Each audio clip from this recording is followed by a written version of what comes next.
اگر دین کا خلاصہ نکالا جائے تو وہ صرف ایک لفظ میں سمیٹا جا سکتا ہے، اور وہ ہے اتباع رسول۔ کہ پورا دین کیا ہے؟ وہ نبی کریم صلی اللہ علیہ وسلم کا اتباع ہے۔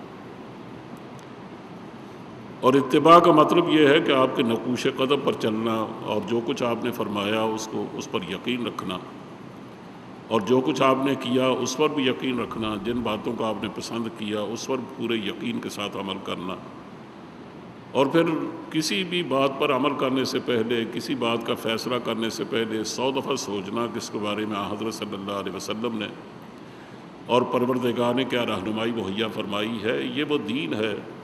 تو اسے آپ سے دیکھیں گے کہ نبی کریم صلی اللہ علیہ وسلم نے پورے دین پر چونکہ خود عمل کر کے دکھایا ہے، اور اس لیے آپ اسوہ حسنہ ہیں، تو اس لحاظ سے کہا جاتا ہے کہ پورا دین کیا ہے؟ وہ اتباع رسول کا دوسرا نام ہے۔ صحابہ کرام اس بارے میں بالکل یکسو تھے، اس لیے جب بھی کبھی ان کے سامنے کوئی معاملہ پیش آتا تھا تو وہ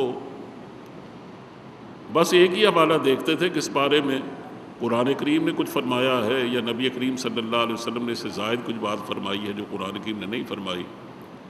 قرآن کریم کا اگر کوئی ارشاد ملتا ہے تو وہ ظاہر ہے وہ بھی حضور ہی کی دین ہے، اس لیے کہ قرآن کریم اللہ کے رسول پہ نازل ہوا، اور اس کی وضاحت پھر حضور نے فرمائی ہے، بعض دفعہ اس کی تکمیل فرمائی ہے، یعنی بعض ایسے احکام بھی دیے گئے کہ جو ابھی تکمیل کے انتظار میں تھے، اللہ کے رسول نے ان کی تکمیل فرمائی ہے، بعض وضاحت طلب تھے ان کی وضاحت فرمائی ہے، بعض لوگوں میں چیزوں میں اجمال پایا جاتا تھا، اس اجمال کو کھولا ہے۔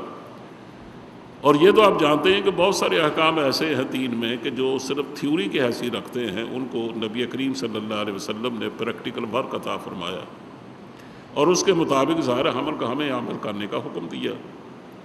حضور نے صرف یہ نہیں فرمایا کہ میں تمہارے لیے ایک کتاب چھوڑ کے جا رہا ہوں، اس پر عمل کرنا، بلکہ آپ نے فرمایا کہ ترکت فیکم الثقلین، میں تم میں بھاری چیزیں دو چھوڑ کے جا رہا ہوں، اور وہ کیا ہے؟ کتاب اللہ و سنتی، ایک اللہ کی کتاب ہے، دوسری میری سنت ہے۔ یعنی میں نے اللہ کی کتاب کو جس طرح پیش کیا ہے، جس طرح میں نے اس پر عمل کیا ہے، اور جو اس کی میں نے وضاحتیں کی ہیں، جس طرح میں نے اس اجمالات کو کھولا ہے، جس طرح اس کی تھیوری کو میں نے پریکٹیکل ورک کی شکل میں تبدیل کیا، وہ اصل میں میرا پورا اسوہ ہے، اور میرا یعنی میری زندگی کا طریقہ ہے۔ تو تمہیں اس میری زندگی کے طریقے کے مطابق عمل کرنا، اور اس لیے بعض جگہ تو بالکل اس کو کھولا گیا، فرمایا وَأَنَّ هَذَا صِرَاطِي مُسْتَقِيمًا فَاتَّبِعُوهُ، یہ جو کچھ میں تمہیں دے رہا ہوں یہ اصل میں میرا طریقہ ہے، یہی میرا طریقہ، اور تمہارا کام اس کا اتباع کرنا ہے۔ اب نبی کریم صلی اللہ علیہ وسلم کا طریقہ وہ کیا ہے؟ وہ اسوہ ہے آپ کا، وہ آپ کی سنت ہے، وہ آپ کی حدیث ہے، جو کچھ آپ نے ارشاد فرمایا۔ اسی صحابہ اس بارے میں بالکل یکسو تھے کہ کوئی بھی معاملہ ان کے سامنے آتا تھا، حتیٰ کہ نبی کریم صلی اللہ علیہ وسلم، آپ کو یاد ہوگا پچھلے دنوں میں نے حدیث بیان کی تھی کسی اور حوالے سے، کہ حضرت معاذ بن جبل رضی اللہ تعالیٰ عنہ کو جب آپ نے یمن میں عامر بنا کے بھیجا، معلم بنا کے بھیجا، گورنر بنا کے بھیجا، اور مفتی بنا کے بھیجا، ساری حیثیتیں تھیں ان کی، تو بالکل جانے جب لگے تو اس وقت حضور نے پوچھا کہ بما تقضی یا معاذ، اے معاذ تم فیصلے کیسے کرو گے؟ وہاں تم سے لوگ پوچھنے آئیں گے یا تمہارے سامنے معاملات آئیں گے، تو کس طرح فیصلے کرو؟ انہوں نے کہا بکتاب اللہ یا رسول اللہ، کہ اللہ کے رسول میں اللہ کی کتاب دیکھوں گا۔ انہوں نے کہا فَإِن لَمْ تَجِدْ فِيهِ، اگر تم اس میں نہ پاؤ تو پھر؟ انہوں نے کہا پھر فَبِسُنَّتِ رسول اللہ صلی اللہ علیہ وسلم، میں اللہ کے رسول کی سنت کے مطابق حکم دوں گا، اس کے مطابق عمل کروں گا، اس کے مطابق فیصلہ کروں گا۔ تو آپ نے کہا کہ اگر اس میں بھی نہ پاؤ تو پھر اس کے بعد فرمایا کہ پھر میں وَبِرَأْيِي فَمَا آلُوا عَلَيْهِ، کہ میں اپنی رائے پر یعنی اپنے اجتہاد پر عمل کروں گا، اور اس میں کوئی کوتاہی نہیں کروں گا، پورے نظائر کو دیکھوں گا، آپ کے فیصلوں کو دیکھوں گا، قرآن کریم کے اشارات کو دیکھوں گا، اس کے دلالات کو دیکھوں گا، اس کے اقتضاءات کو دیکھوں گا۔ اس لیے کہ قرآن کریم میں جو بھی سمجھنے والا آدمی ہے وہ صرف اس کے ظاہر آیت کو تو نہیں دیکھتا نا، اس کو دیکھتا کہ اس آیت کے پیچھے تقاضا کیا، اس کے شان نزول کیا ہے، اس کا اقتضاء کیا ہے، یہ کن کن باتوں پر دلالت کرتی ہے، اس سے کیا چیز اشارت ملتی ہے، اس کی اشارت النص کو بھی دیکھتا ہے، دلالت النص کو بھی دیکھتا ہے، اقتضاء النص کو بھی دیکھتا ہے۔ کہا میں یہ ساری چیزیں دیکھوں گا، اور اسی کا نام اجتہاد۔ اور پھر جیسے ہمارے ججز فیصلہ کرنے سے پہلے تو سابق ججز کی نظائر دیکھا کرتے ہیں، تو کہا میں بھی حضور اکرم صلی اللہ علیہ وسلم کے فیصلے دیکھوں گا ان نظائر سے، جو میں علت سمجھوں گا، جب نئی بات میں وہی پائی جائے گی اس کے مطابق میں اس کا فیصلہ کروں گا۔ اس کا مطلب یہ ہے کہ بنیادی طور پر اس بارے میں بالکل یکسو تھے کہ ہمیں بہر اتباع آپ ہی کا کرنا ہے۔ قرآن کریم کو دیکھنا ہے تو وہ بھی آپ کی ہدایت کے مطابق، اور آپ کی سنت کو دیکھنا ہے وہ بھی آپ کی ہدایت کے مطابق۔ اور جس طرح آپ نے ہمیں اجتہاد کرنے کا حکم دیا، ہم اجتہاد کریں گے تو بالکل انہی بنیادوں پر اور انہی نظائر کو سامنے رکھتے ہوئے اس طرح علت کو دریافت کریں گے، اس پر ہم قیاس کریں گے۔ اور اس میں اگر آپ دیکھیں گے تو صحابہ کا عمل بعض بہت آسان سی مثالوں میں ملتا ہے، بعض مشکل مثالوں میں ملتا ہے۔ مثلا عراق فتح ہوا تو دیکھ لیجیے اس کے جو فیصلہ ہوا اس کی زمینوں کا، 3 دن تک شورا اس پر بحث کرتی رہی، بالآخر فیصلہ ہوا تو نبی کریم صلی اللہ علیہ وسلم کے نظائر کو سامنے رکھ کے اس کے مطابق جو فیصلہ کیا صحابہ نے بالاجماع فیصلہ کیا۔ اسے ملک شام کے بارے میں، اسی طرح ایران کے بارے میں، یہ تو عمر فاروق کے زمانے کی بات ہے۔ اس سے بعض بالکل آسان سی باتیں ہیں اور وہ میں اس سے پہلے عرض بھی کر چکا ہوں، لیکن یاد دہانی کے لیے عرض کرتا ہوں کہ مثلا حضرت ابو موسیٰ اشعری رضی اللہ تعالیٰ عنہ جو اس زمانے میں غالباً کوفے اور بصرے دونوں کے گورنر تھے، حالانکہ آدمی ان پڑھ تھے، حیرت کی بات ہے، لیکن نبی کریم صلی اللہ علیہ وسلم نے بڑی بڑی ذمہ داریاں ان کے سپرد کی۔ حضرت صدیق اکبر نے بھی کی، حضرت عمر فاروق نے بھی کی، یعنی جب تک وہ زندہ رہے وہ ہمیں بڑی سے بڑی ذمہ داریوں پر فائز ہوتے رہے، انہوں نے نہایت کامیابی سے ان کو چلا۔ تو بعض ان پڑھ لوگ بھی بہت ذہین و فتین ہوتے ہیں، اور وہ دوسروں سے پڑھنے لکھنے کی باتیں تو دوسروں سے پڑھوا کے سن لیتے ہیں اور لکھوا بھی لیتے ہیں، لیکن فیصلے خود کرتے ہیں۔ آپ دیکھ لیجیے ہمارا سلطان ٹیپو ہے، اس کا باپ ہے حیدر علی، اس نے اصل میں یہ سلطنت پیدا کی تھی، جس کو سلطان ٹیپو نے بعد میں اختلافات کے نتیجے میں، یا کہنا چاہیے کہ یعنی جن لوگوں نے بہت سارے معاملات میں مخالفت کی، جیسے میر قاسم وغیرہ، پورنی وغیرہ میں، اس کی وجہ سے ظاہرہ وہ سلطنت تباہ ہو گئی اور انگریزوں کے قبضے میں چلی گئی۔ سلطان ٹیپو تو بہت پڑھے لکھے آدمی تھے، ان کو ان کے باپ نے خود پڑھایا، لیکن ان کا باپ کا حال یہ تھا کہ جس نے اتنی کامیابی سے ایک سپاہی بھرتی ہوا تھا اور ہوتے ہوتے وہ CNC ہو گئے، پھر اس نے حکومت پہ قبضہ کیا، وہ ایک ہندو ریاست ہے، اور وہاں سے اس نے اسلامی ریاست پیدا کی، اور یعنی اتنا اس کو استحکام بخشا کہ انگریز خود پریشان ہو گیا۔ اور مدراس میں اگر وہ یعنی وہ تو کہنا چاہیے اس کی غلطیوں میں سے بڑی یہ غلطی تھی، لیکن اس نے حالات سے مجبور ہو کر وہاں صلح کی انگریز سے، اور مدراس میں مکمل شکست دے ڈالی تھی۔ یہ جو قدم قدم پر وہ شکست دیتا رہا، کبھی مراٹھوں کو، کبھی انگریزوں کو، اور بالکل ان پڑھ ہونے کے باوجود وہ دستخط بھی کرنا نہیں جانتا تھا۔ اور بعض دفعہ ایسی باتیں کہہ جاتا ہے جو بالکل ان پڑھ کیا کرتے ہیں، تو لوگ دوسرے توجہ دلاتے ہیں کہ آپ کو یہ باتیں زیب نہیں دیتی ہیں، آپ اس طرح کے نہ کہا کریں، تو وہ بڑی جلدی سیکھ جاتا تھا۔ تو اس طرح نبی کریم صلی اللہ علیہ وسلم کے جو صحابہ تھے، ان میں سے بیشتر صحابہ زیادہ پڑھے لکھے نہیں تھے، آہستہ سے انہیں علم حاصل کیا ہے، لیکن دیکھیے دنیا کے معلم اخلاق بنے ہیں، اور دنیا کو وہ کچھ سکھایا ہے جو آج تک حیرت ہوتی ہے لوگوں کو، کہ گاندھی جی بھی جب ملک آزاد ہوتا ہے تو وہ یہ کہنے پر مجبور ہوتے ہیں اپنے ماننے والوں سے اور اپنے فالوور سے، انہوں نے کہا تم نے اگر کامیابی سے حکومت چلانی ہے نا تو تمہارے سامنے ایک ہی نظیر اور ایک ہی مثال ہے، وہ ہے شیخین کی حکومت، یعنی صدیق اکبر کی اور عمر فاروق کی۔ کہ تم اس خلاف سے راستہ کا اگر اس کی نقل اتار سکو تو تم ہندوستان میں کامیاب حکومت کرو گے۔ اگرچہ اگلے دن ہندو پریس نے بہت شور مچایا کہ یہ آپ نے کیا کہہ دیا، آپ کو کوئی کسی ہندو کا نام نہ ملا ہونا، کہ کوئی ہندو ایسا ہوتا تو میں اس کا نام لیتا، جب ایسی حکومت سوائے مسلمانوں کسی نے قائم ہی نہیں کی۔ اور آج تک اس کے بعد چیزیں ایسی ہیں کہ رفاہی مملکت حضرت عمر فاروق نے قائم کی تھی، اسی کی نقل برطانیہ کر رہا ہے، اور بعد دوسرے مغربی ممالک کر رہے ہیں، ہمیں اس کی توفیق نہیں ہوئی، لیکن وہ تو کر رہے ہیں۔ لیکن ہمارے پورے عالم اسلام میں پہلے اس کی مطابق حکومت کی جاتی تھی۔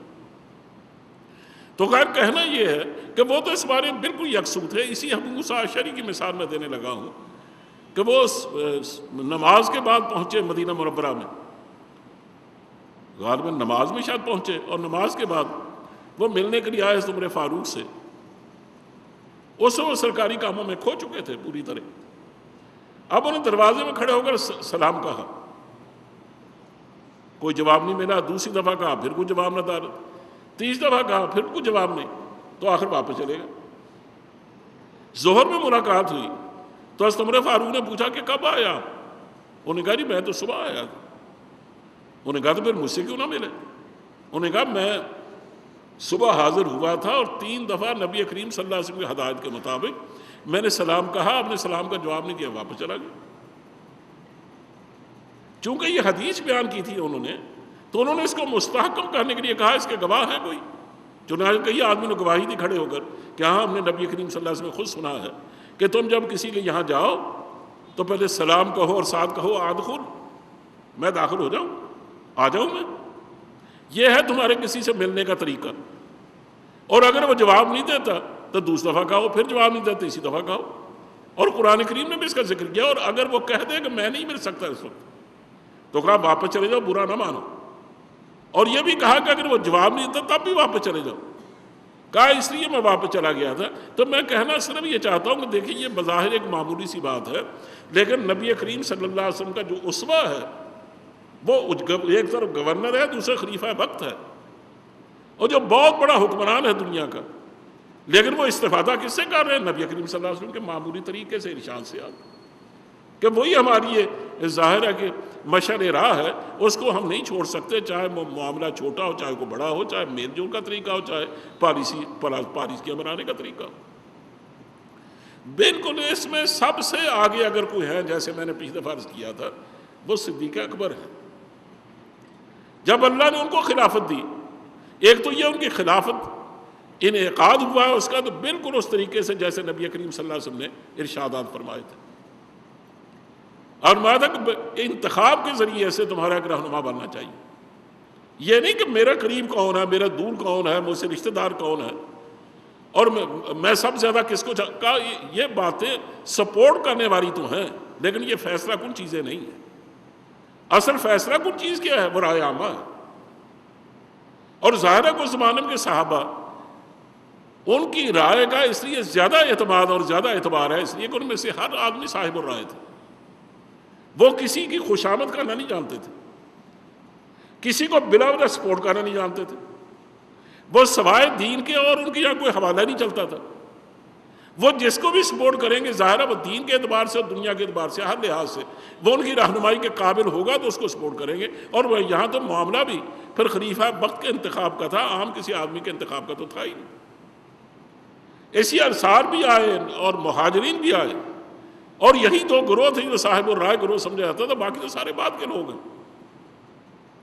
اور انہوں نے جب بال اتفاق صدیق اکبر پر اعتماد کا اظہار کیا تو ان کو سوائے ایک آدمی کے ساتھ بن عبادہ کے، وہ بھی خاموشی سے اٹھ کے چلے گئے۔ ایک طرف بخار تھا، وہ لیے دیے سے بیٹھے تھے، حتیٰ کہ وہ ملک شام چلے گئے۔ کسی آدمی نے اختلاف نہیں کیا اور سب نے بال اتفاق صدیق اکبر کو اپنا خلیفہ بنایا، لیکن ان کے خلافت ملنے کی دیر ہوئی۔ جو نے فیصلے کیے ہیں وہ حیران کن ہے۔ ان میں سے کچھ فیصلوں کا تو میں تذکرہ کر چکا ہوں، اس لیے میں اس کو دہراؤں گا نہیں، کہ کس طرح آپ سے کاروبار چھڑایا گیا، کس طرح آپ کی تنخواہ مقرر کی گئی، اور کس طرح اس تنخواہ آپ نے پھر عین عدالت جب عدالت انتہا کو پہنچی اور موت قریب نظر آئی تو آپ نے ساری سے تنخواہیں واپس کر دی اپنا مکان بیچ کر، کہ میں یہ پسند نہیں کرتا کہ اللہ کے رسول کا سامنا ہو اور اللہ کے پاس جاؤں تو کیا مجھ سے یہ پوچھا جائے گا کہ تم تنخواہ لے کے میری امت کی خدمت کر کے آئے، تو میں کیا جواب دوں؟ مجھے تو شرم آئے گی۔ یعنی اس قدر اللہ سے ڈرنے والے، اس قدر تقویٰ کے حامل وہ لوگ۔ لیکن جو اس کے بعد کی جو چیزیں میں ان کا آپ کی خدمت میں عرض کرنا چاہتا ہوں، کاش ہماری امت اس بارے میں سوچے کہ آخر وہ فیصلہ کرتے تھے تو کس چیز کو سامنے رکھ، سب سے پہلے کس چیز کو اہمیت دیتے تھے۔ اور ہمارے حکمران بھی دیکھیں، جو ہمارے پالیسی ساز ہیں وہ بھی دیکھیں، ہماری اسمبلی بھی دیکھیں کہ وہ لوگ آخر ان کے سامنے بھی زندگی کے معاملات آتے تھے، اور بڑے بھی چھوٹے بھی، تو وہ کس طرح فیصلے کرتے تھے۔ صدیق اکبر تو ابھی ان کی خلافت کو 10 دن نہیں گزرے ہوں گے کہ پورے جزیرہ عرب میں فتنوں کا ایک جال اٹھ کھڑا، جال پھیل گیا، ایک سے ایک بڑھ کر فتنہ اٹھا۔ ایک تو ان کے سامنے سب سے بڑا مسئلہ یہ تھا، جب یہ جا بجا فتنے اٹھے اور ایک دو نہیں اکٹھے 3 لوگوں نے جھوٹی نبوت کا دعویٰ کر دیا، اور مسلمہ کذاب نے تو اتنی بڑی طاقت فراہم کی کہ نجد کے علاقے میں اس نے 40,000 کا لشکر جمع کر لیا۔ جبکہ آپ جانتے ہیں کہ نبی کریم صلی اللہ علیہ وسلم جنگ تبوک میں سب سے بڑا لشکر لے کے گئے ہیں، اور اس کی تعداد کتنی تھی؟ 30,000، اور یہ تھا 40,000۔ یعنی ان مسلمانوں کی مجموعی تعداد جو نبی کریم صلی اللہ علیہ وسلم کے زمانے میں تیار ہوئی ہے اس سے بھی زیادہ تھی اس کے بعد تعداد. تو اب تو ظاہر ہے یہ تو بہت پریشان کن صورتحال تھی. اور مزید فتنہ یہ تھا کہ کچھ لوگ یہ کہہ کے اٹھ کھڑے ہوئے کہ ہم مدینہ منورہ کو زکوٰۃ نہیں دیں گے، ہم ان کے حکمرانوں کو زکوٰۃ نہیں دیں گے. نبی کریم صلی اللہ علیہ وسلم نے ہمیں زکوٰۃ دینے کا حکم ضرور دیا تھا، لیکن یہ کہ ہم اپنے طور پہ جہاں چاہیں گے ادا کریں گے، لیکن ان کو نہیں دیں گے. حالانکہ زکوٰۃ تو ہے ہی ایک اجتماعی عبادت، اگر وہ حکومت کو نہ ملے تو اور تو ان کے پاس کوئی فنڈ تھا ہی نہیں، تو کہاں سے وہ اخراجات کریں اور غریبوں کو کہاں سے پالیں. تو انہوں نے جب ان کی حیثیت کو چیلنج کرنے شروع کیا، یہ دوسرا بڑا فتنہ تھا جو مانعین زکوٰۃ کا اس زمانے میں پیش آیا. اور تیسرا فتنہ ایسا تھا جس کو فتنہ ارتداد کہتے ہیں، کہ کچھ لوگ مرتد ہونے شروع ہو گئے. انہوں نے کہا ہم اللہ اور رسول کو نہیں مانتے، اور یا ان میں سے بعض چیزوں کو نہیں مانتے. کہ ہم نے نبی کریم صلی اللہ علیہ وسلم کے ہاتھ میں ہاتھ دیا تھا، ان کو ہم نے اپنا رہنما مانا تھا، اب وہ دنیا سے چلے گئے، وہ ساری باتیں ختم ہو گئی. تو جس نظام کو لے کے آیا تھا اس نظام کا تو ہم نے وعدہ نہیں کیا تھا، اس ضابطہ حیات کی ہم نے پابندی کا وعدہ نہیں کیا تھا. اس میں بھی ظاہر آراب پیش تھے، اور بہت بڑی کفر یہ بھی تھی. اب اس طرح مسلسل جو فتنے اٹھے، تو سب سے پہلا جو آپ کے سامنے مسئلہ تھا وہ یہ تھا کہ نبی کریم صلی اللہ علیہ وسلم اپنی زندگی میں یہ حکم دے چکے تھے کہ جنگ موتا میں جو لوگ شہید ہوئے ہیں، آپ کو شاید علم ہے یا نہیں، اور ہونا چاہیے، یہ تو ایسی باتیں نہیں ہیں جو بہت مشکل ہوں، کہ آپ نے اپنا ایک لشکر بھیجا تھا، معلوم ہوا تھا کہ وہاں بعض علاقوں میں مسلمانوں کو قتل کیا جا رہا ہے، حتیٰ کہ سفینوں تک کو قتل کیا گیا. بعض سفینوں کا انتقام لینے کے لیے اس علاقے میں، اور جو علاقہ جہاں اصل میں جنگ ہوئی ہے وہ ہے وہ علاقہ جہاں آج کل اپنا تہران آباد ہے، یعنی جو دارالحکومت ہے ایران کا نہیں، یہ اپنے شرق اردن کا علاقہ، وہ تہران ان کا بھی شہر ہے بالکل تہران کے قریب.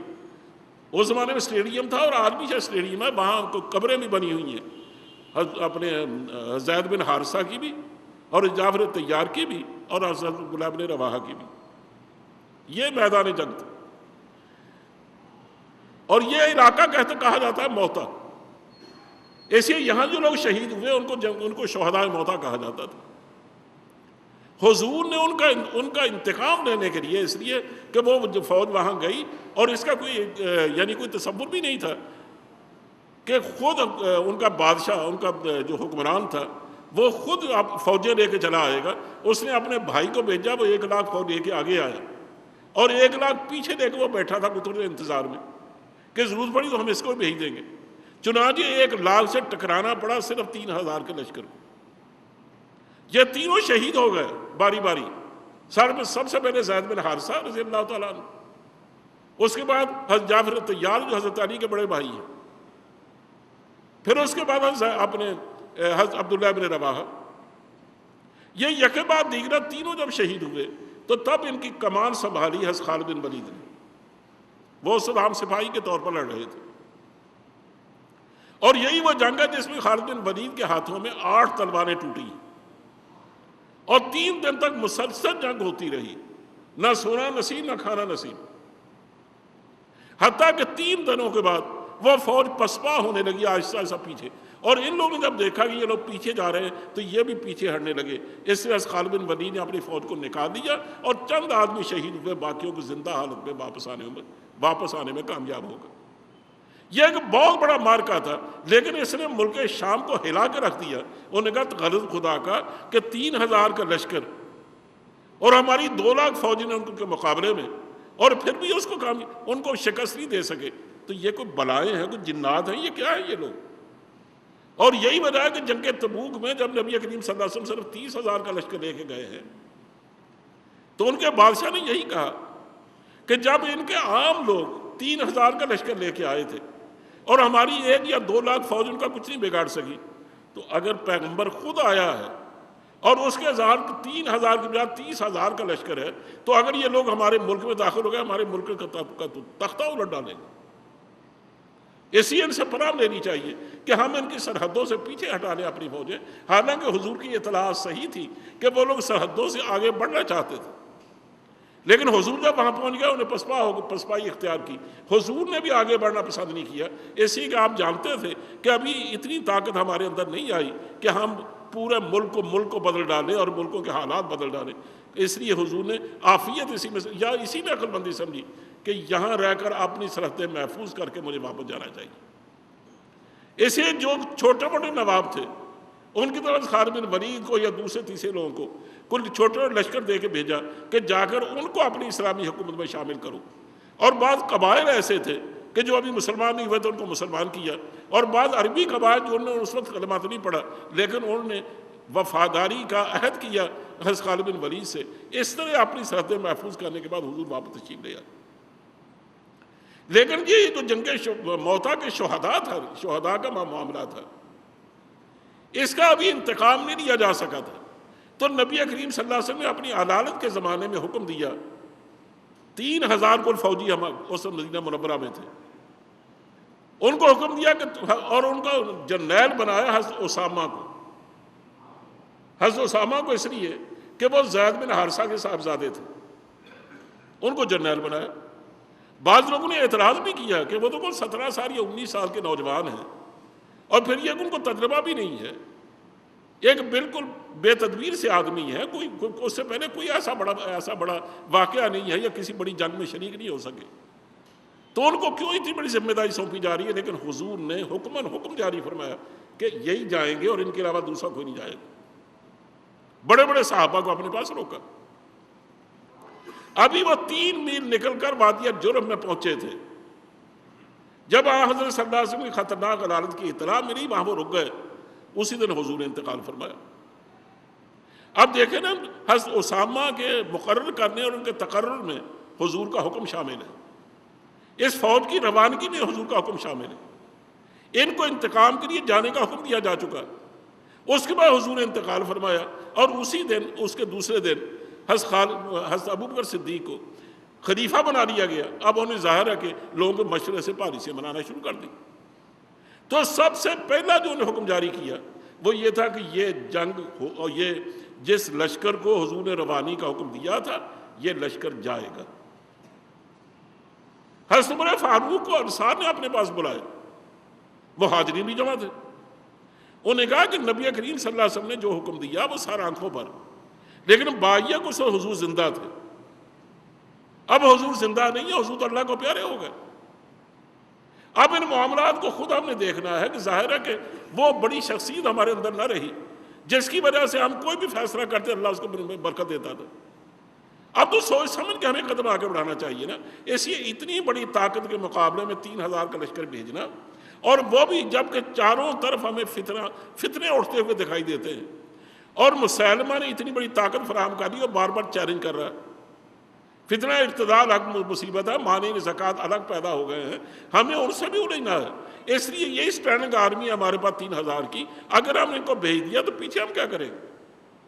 یہ سارے لوگ جو مانع زکوٰۃ بھی اور فتنہ ارتداد کے لوگ بھی، یہ سارے جمع ہو کر مدینہ پر اگر حملہ آور ہو گئے تو یاد رکھیں یہاں تو ازواج مطہرات کی عزتیں نہیں بچیں گی، تو بہت بڑی تباہی مچے گی، اور مدینہ میں کوہرام مچ جائے گا، بلکہ مدینہ ان کے یہاں مفتوح ہو کے رہ جائے گا۔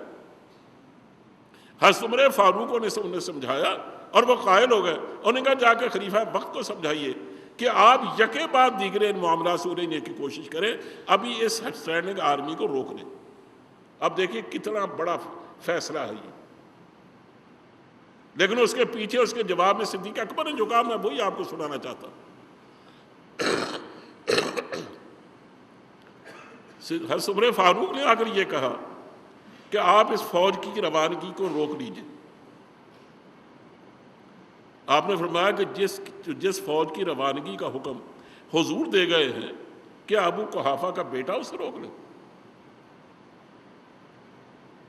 انہوں نے کہا اچھا اگر آپ مصر ہیں کہ حضور کے حکم پر وہ عمل کرنا ہے تو پھر کم از کم جنری بدل ڈالیے. اس لیے کہ حضور کی زندگی میں اور بات تھی. اب تو کوئی تجربہ کار آدمی، بڑی عمر کا آدمی جانا چاہیے نا، وہ تو بالکل نا عمر صحابی. تو آپ حدیث کی کتابیں اٹھا لیجئے، تاریخ دیکھ لیجئے کہ صدیق اکبر غصے میں اٹھ کے کھڑے ہو گئے اور عمر فاروق جو کہ لمبے تھے ان کی پکڑ کے داڑھی کھینچی اور کہا عمر تو جاہلیت میں بڑا جبار تھا، اسلام میں آ کر بزدل ہو گیا. اسامہ کا تقرر نبی کریم صلی اللہ علیہ وسلم نے کیا ہے، میں نے نہیں کیا. اور میں ابو قحافہ کا بیٹا، ایک معمولی قریشی کا بیٹا، کیا میں اس تقرر کو تنزل میں بدل ڈالوں اور میں ان کو معزول کر دوں، کسی اور کو میں اس کی جگہ کھڑا کر دوں؟ کہا تم کیا سمجھتے ہو کہ نبی کریم صلی اللہ علیہ وسلم کے حکم کو بدلا بھی جا سکتا ہے؟ اندازہ کریں کہ وہ فوج بھیج رہے ہیں تو صرف حضور کے اتباع میں، اور جنرل کو نہیں بدل رہے ہیں تو صرف حضور کے اتباع میں. اور عمر فاروق لاجواب ہو کر پریشان ہو کر واپس آ گئے اور آ کر صحابہ سے کہا کہ دیکھو تم نے مجھے بڑا شرمندہ کرا ہے. وہ جب یہ کہتے ہیں کہ میں تو ایک ہی بات جانتا ہوں کہ نبی کریم صلی اللہ علیہ وسلم کی کسی حکم کی مخالفت نہیں ہونی چاہیے، میں اس سے ہٹ کر کسی بات کو نہیں جانتا.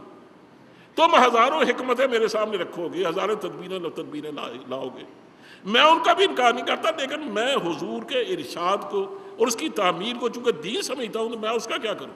کیا تم نہیں سمجھتے؟ تم بھی تو سمجھتے تھے. وہ کیسے انکار کرتے؟ انہوں نے کہا یہ فوج جائے گی اور اسامہ ہی لے کے جائے گی. چنانچہ فوج روانہ ہوئی اور کامیابی سے لوٹی 1 مہینے کے بعد. اور ابن اسیر نے لکھا ہے کہ جب وہ لوٹے ہیں تو ان کے آگے حضرت ابو ہریرہ تھے اور وہ نعرے لگا رہے تھے اور بار بار یہ کہتے تھے کہ لوگوں تمہیں مبارک ہو کہ اسامہ کامیابی سے لوٹ کے آئے ہیں، ورنہ ہم نے تو اس بات پر سمجھوتا کر لیا تھا کہ ہم تو مسجد میں بیٹھ کر بس اللہ اللہ کریں گے. اگر دنیا بھر گئی ہے دشمنوں سے تو ہم کیا کریں؟ ہمارے پاس میں تو کچھ نہیں ہے. لیکن ابو بکر نہ مانے، انہیں ہماری عزتیں بحال کی، ہمیں وقار بخشا کہ استحکام بخشا. کہا یہ آج تم دیکھ رہے ہو کہ وہ آئیں گے تو ان کے ساتھ تم اسامہ کو دیکھو گے، تم ایک ایک صحابی کو دیکھو. یعنی وہ نعرے لگاتے ہوئے تھکتے تھے کہ یہ جو ہمیں عزت ملی ہے یہ صرف نبی کریم صلی اللہ علیہ وسلم کے اتباع کی وجہ سے ملی ہے، اور ملی ہے تو ابو بکر کی وجہ سے ملی ہے، ورنہ ہم تو اس عزت کو رسوا کرنے پر تل گئے تھے اور ہم سمجھتے تھے ہم تو مسجد میں بیٹھ کر بس اللہ اللہ کریں گے، نمازیں پڑھیں گے. آپ اندازہ کریں کہ جہاں اقدام کا وقت آئے وہاں نمازیں کام نہیں آیا کرتی. ابو ہریرہ اس کو ذلت کی علامت سمجھتے ہیں کہ ہم تو ذلت پر راضی ہو گئے تو ہم سبھی تو نمازیں پڑھیں گے، بس مسجد میں بیٹھ کر اللہ اللہ کریں گے. ابو بکر کسی بات کو نہ مانے اور ہر فوج بھیج کے رہے اور آج اللہ نے ان کو کامیابی عطا فرمائی. پھر ان کا انتظار نہیں کیا صدیق اکبر نے. اس کے بعد خالد بن ولید کو بلایا اور کہا جتنے والنٹیئر تمہیں مل سکتے ہیں لے کے نکلو. میں اس کو برداشت نہیں کر سکتا کہ ایک آدمی کہا وہ تو اسود انسی ہے نا، اور تیسرا آدمی جو اپنے یمن میں پیدا ہوا انہوں نے بھی نبوت کا دعویٰ کیا. کہا ان کو تو بعد میں دے، اس لیے کہ ان کا کوئی ایسی بہت زیادہ اثر نہیں ہے ان کا، لیکن یہ بہت بڑی قوت لے کے اٹھا اور مجھے ڈر ہے کہ بہت سارے لوگ اس کو دیکھ کے گمراہ ہو جائیں گے، اس لیے تم یہاں صحابہ کو لے کے نکلو. اب انہیں جو صحابہ کو جمع کیا، والنٹیئر لے کر نکلنے کا ارادہ کیا، تو زیادہ سے زیادہ تعداد جمع ہو سکی وہ 11,000 تھی. پہلے 7,000 اس کے بعد 11,000. اب بتائیے مقابلہ ہے 40,000 سے، اور جانے والے کتنے صحابہ کو 11,000. اور اس پر توجہ دلائی گئی تو آپ نے جواب میں ایک ہی جواب دیا کہ وہ آدمی جو نبی کریم صلی اللہ علیہ وسلم کی عزت پر حملہ آور ہو رہا ہے، تم سمجھتے ہو کہ میں اس کو برداشت کر لوں اور میں حضور کی عزت کی حفاظت نہ کروں؟ قائد میں اس کو تو برداشت کر سکتا ہوں کہ میری بیٹیوں کو بھیڑیے اٹھا کے لے جائیں، لیکن میں اس کو برداشت نہیں کر سکتا کہ حضور کی عزت سے کھیلا جائے. کہا یہ میرے لیے قابل برداشت نہیں. کہا چلیے اگر آپ اتنے مصر ہیں اس فوج کو بھیجنے میں، تو مانے زکوٰۃ کو کم از کم وقتی طور پر ٹال دیجیے۔ جو زکوٰۃ نہیں دے رہے، جب فوج آ جائے گی واپس، اور یہ فوج بھی واپس آ جائے گی، تو ہم پھر اپنے پاس ہمارے ایک طاقت ہوگی تو ہم ان سے بھی عہدہ برا ہو لیں گے۔ فرمایا نہیں، یہ سارے کام ایک ہی وقت میں ہوں۔ ان کو ادھر روانہ کیا، ادھر خود نکلے، اور آپ نے کہا کہ تم مجھے ایک بات بتاؤ کہ نبی کریم صلی اللہ علیہ وسلم نے جو امانت میرے سپرد کی تھی نا، اس کے 5 ارکان تھے۔ جو اللہ کا دین ہے اس کے 5 بنیادیں ہیں، اس کی باقی امانت اس کے اوپر اٹھتی ہیں، اور کلمہ طیبہ، نماز، روزہ، حج اور زکوٰۃ کا اس کا ایک ستون، یعنی ایک زکوٰۃ کا حکم، یہ آج ٹوٹ رہا۔ کیا میں اس کو برداشت کر لوں؟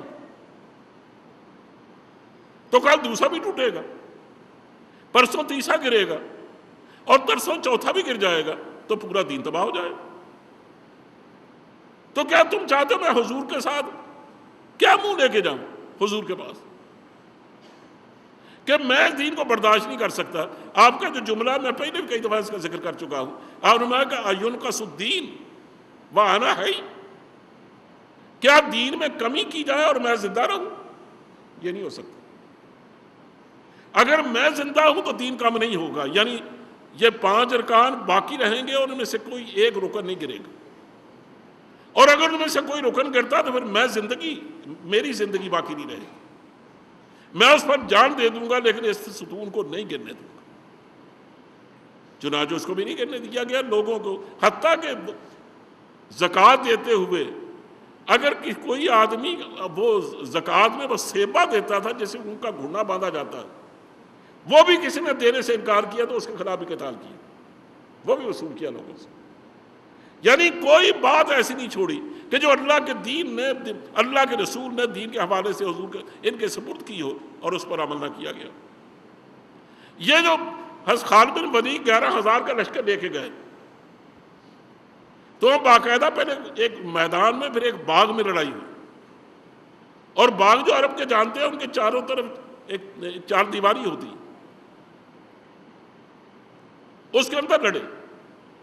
اب کہاں 40,000 کہاں 11,000، ان کا دباؤ جب بڑھتا تو زارے پسپا ہونے لگتے۔ حضرت خالد بن ولید نے حکم بھیجا کہ تم میں سے ہر قبیلہ الگ الگ ہو جائے، تاکہ میں پتہ چلے کہ کمزوری کس میں ہے، اس کے ازالے کی کوشش کی جائے۔ اس سے آگے بڑھ کر یعنی آگے بڑھنے کا راستہ نکالا۔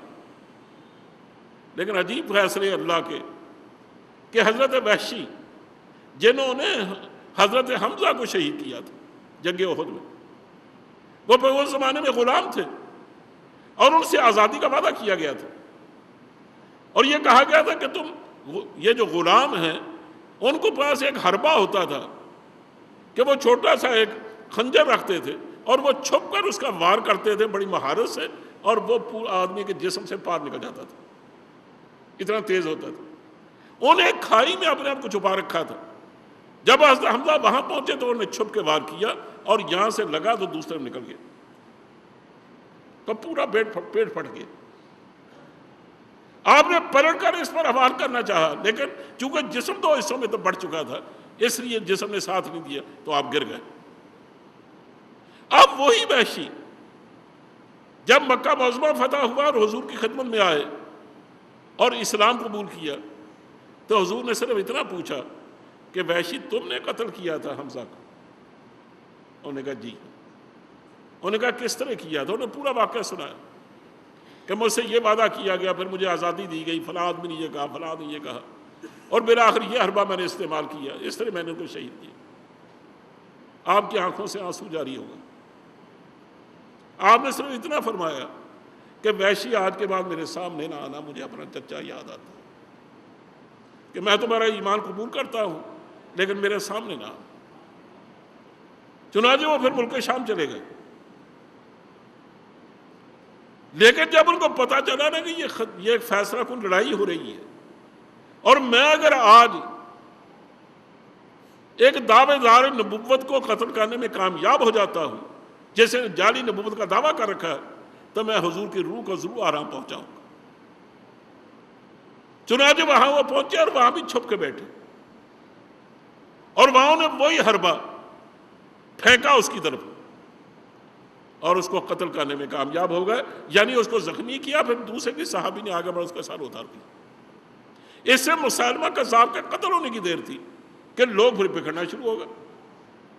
اس میں ایسی ایسی حیرت انگیز واقعات پیش آئے ہیں کہ پڑھ کے بعد وہ حیرت ہوتی ہے۔ ایک صحابی، ان کا پاؤں کٹ گیا، پورے کا پورا پاؤں الگ ہو گیا جنگ کے دوران، ان کو کوئی پتہ نہیں۔ جب جنگ ختم ہوئی نا تو اپنا پاؤں تلاش کرتے پھر رہے تھے کہ میرا پاؤں کہاں گیا، یعنی جنگ کے جوش میں ان کو پاؤں کے کٹ جانے کا ہوش ہی نہیں، ان سے لڑتے رہے۔ ایسا بھی ہوا کہ جب یہ لوگ باہر نکلنے میں کامیاب ہو گئے اور وہ لوگ اندر محصور ہو کر وہ لڑ رہے تھے، اپنا دفاع کر رہے تھے، تو چند صحابہ نے کہا کہ ہمیں اٹھا کر کسی اندر پھینک دیا جائے، ہم پھر نبڑ لیں گے ان سے۔ چنانچہ ایسا ہی ہوا، انہوں نے اندر جا کر دروازہ کھول دیا۔ یعنی ایسے ایسے واقعات جرأت اور تحمل کے پیش آئے ہیں کہ یقین کرنا پڑتا ہے کہ یہ لوگ حضور کے واقعی ساتھی تھے اور انہوں نے جان پر کھیل کر حضور کی عزت کی حفاظت کی۔ چنانچہ وہاں سے بھی لوٹ۔ ابن اسیر مشہور کتاب ہے ابن اسیر کی، جس میں یہ ساری باتیں لکھی گئی اور بہت بڑی تفسیر ہے، بہت بڑی تاریخ کی کتاب۔ اس نے اس میں لکھا ہے کہ کان انفاذ جیش اسامہ اعظم الامور نفعا للمسلمین۔ انہوں نے کہا حضور کا حضرت جس جیش کو بھیجنے کا حکم دیا تھا نا، اور اسامہ کو اس کا جرنیل بنایا تھا، اور اس پر بہت رد و قت ہو رہی تھی کس طرح اس لشکر کو روک لیا جائے یا اسامہ کو بدل دیا جائے، لیکن صدیق اکبر نہیں مانے اور ان کو بھیجا۔ کہا ان کے بھیجنے کو تو لوگوں نے غلطی سمجھا اور سمجھا کہ اللہ ہی بہتر جانتا کہ اس کا ہمیں کیا خمیازہ بھگتنا پڑے، لیکن جب وہ کامیابی سے واپس آیا تو کہا تب پتہ چلا کہ اسامہ کے لشکر کا بھیجنا وہ ایک بہت بڑی بات تھی جس نے ان کے لیے راستے کھول دی۔ ہم باہر آنے والے دشمنوں نے سوچا کہ اگر یہ لوگ بالکل بے دست و پا ہوتے تو اپنے پاس جو اسٹینڈنگ آرمی تھی اس کو باہر کیسے بھیج دیتے۔ معلوم ہوتا ہے ان کے مدینے میں بہت بڑی قوت چھپی ہوئی، اور پیچھے ظاہر ہے کہ بڑی قوت کو رکھا، جب کہ دشمن اتنی بڑی دشمنی میں تلا ہوا ہے تو یہ کیسے ہو سکتا ہے کہ اتنے سارے فتنوں سے عہدہ برا ہونے کے لیے ان میں سے 3000 کا لشکر نکال کے باہر بھیج دے۔ معلوم ہوتا 3000 کا لشکر نکالا تو ان کے پاس اور ہزاروں سپاہی، حالانکہ ہزاروں سپاہی نہیں تھے، وہ اگر تھے تو بکھرے ہوئے تھے دوسرے علاقوں میں۔ لیکن اس سے آپ اندازہ کریں کہ اللہ نے اس میں ایسی برکت ڈالی تو معلوم ہوتا ہے کہ جب بھی کبھی مسلمانوں نے نبی کریم صلی اللہ علیہ وسلم کے اتباع میں ایسے فیصلے بھی کیے ہیں کہ جن کی بظاہر عقل اس کی تائید نہیں کرتی، یعنی جتنے فیصلے بھی ہیں یوں معلوم ہوتا ہے کہ ایک مجذوب ہے بارگاہ رسالت کا جو اپنی محبت میں ڈوب کر فیصلے کر رہا، لیکن دوسرے لوگوں کی عقلیں اس کی تائید نہیں کر رہی تھی، لیکن وہ اس کی تائید کرنے پر اس لیے مجبور تھے، وہ جانتے تھے کہ نبی کریم صلی اللہ علیہ وسلم نیکسٹ یہی آدمی، یعنی حضور اسی پر اعتماد کرتے تھے، اسی کے مشوروں پر چلتے تھے۔ تو جب وہ اصرار کر رہا ہے تو اس کا مطلب ہمیں بھی ایسا ہی کرنا چاہیے، اور میرے اصرار اس بات پر کر رہا ہے کہ میں نبی کریم صلی اللہ علیہ وسلم کی کسی بات میں مخالفت نہیں کر سکتا، تو ظاہر ہم بھی نہیں کر سکتے، کیونکہ قرآن کریم نے واضح طور پر حکم دیا تھا کہ فَلْيَحْذَرِ الَّذِينَ يُخَالِفُونَ عَنْ أَمْرِهِ ان تصیبہم فتنۃ او یصیبہم عذاب علیم، کہ لوگوں کو چاہیے وہ اس بات سے توبہ کریں، رکیں اس بات سے کہ وہ اللہ کے رسول کے احکام کی مخالفت نہ کرے۔ اگر وہ اس سے نہ باز آئے اور وہ نہ رکے اس سے اللہ کے رسول کی مخالفت کرنے سے، تو کہا کہ بہت بڑا فتنہ اٹھے گا اور یا اللہ کا عذاب علیم تم پہ نازل ہوگا۔ اب یہ اس طرح کی آیتیں تو موجود تھی قرآن پاک۔ اب ظاہر ہے کہ جب ان کو اصرار کیا جاتا تھا کہ نبی کریم صلی اللہ علیہ وسلم کے بارے میں یہ حکم ہے تو ہم ظاہر اس کی مخالفت نہیں کر سکتے۔ تو کہنا میرے بھائیوں صرف یہ ہے کہ ہمارے دین، ہمارا سارا دین وہ صرف اتباع رسول کا نام ہے۔ اتباع رسول صرف میلاد منانے کا نام نہیں ہے، یعنی صرف اس کو منانا نہیں کہتے، اس کو اصل میں عمل کرنے کا نام ہے۔ آپ صلی اللہ علیہ وسلم کے اتباع میں یعنی اس کو اپنانا ہے، اور وہ اپنانا اس طرح حکمران بھی اپنائیں، عام آدمی بھی اپنائیں کہ نبی کریم صلی اللہ علیہ وسلم نے جس بات کا حکم دیا ہے اس کا جو موقع ہو کرنے کا اس پر عمل کیا جائے. اگر وہ انفرادی زندگی سے تعلق رکھتا ہے تو انفرادی زندگی میں کیا جائے, اور اجتماعی فیصلے تو اجتماعی فیصلے ویسے کیا جائے.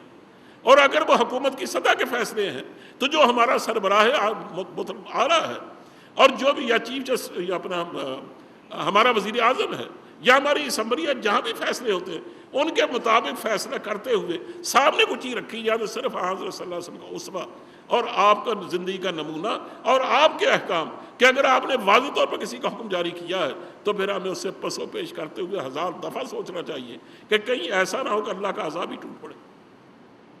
دیکھیں یہ بات تو کوئی ڈھکی چھپی نہیں ہے. کیا حضرت صلی اللہ علیہ وسلم دنیا سے جا رہے ہیں, آواز ٹوٹ رہی ہے, حضرت عباس نے اور حضرت علی نے کان لگا کر سنا تو آپ یہ بات فرما رہے تھے کہ لوگوں ترکت فیکم الثقلین, میں تم میں 2 بھاری چیزیں چھوڑ کے جا رہا ہوں جیسے میں نے پہلے کہا.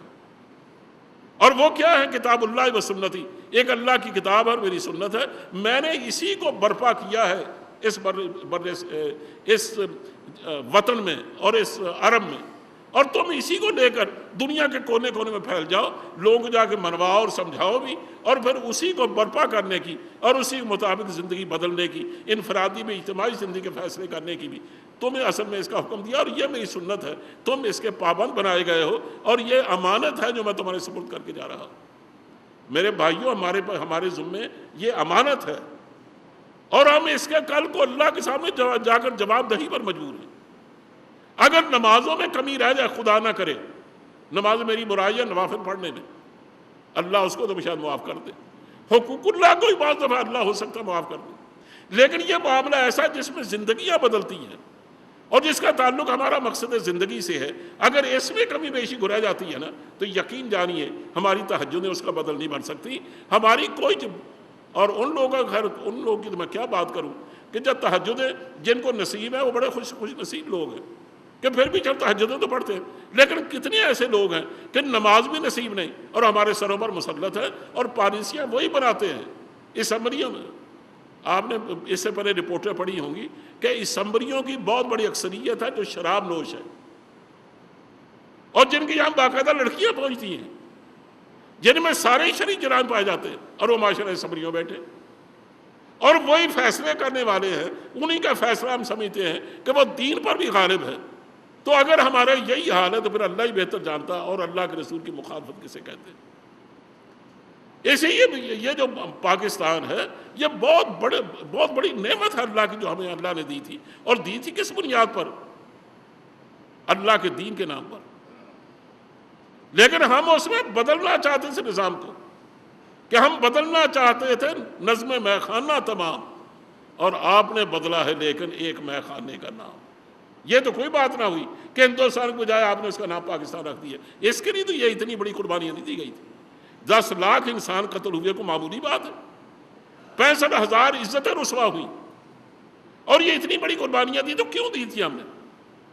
وہ قربانیوں کا ابھی تک مطالبہ ہے ہم سے کہ تم کیا اس قرض کو بھول گئے ہو کہ تم ایک خاص تبدیلی کے لیے یہاں آئے تھے. وہ تبدیلی کہاں ہے؟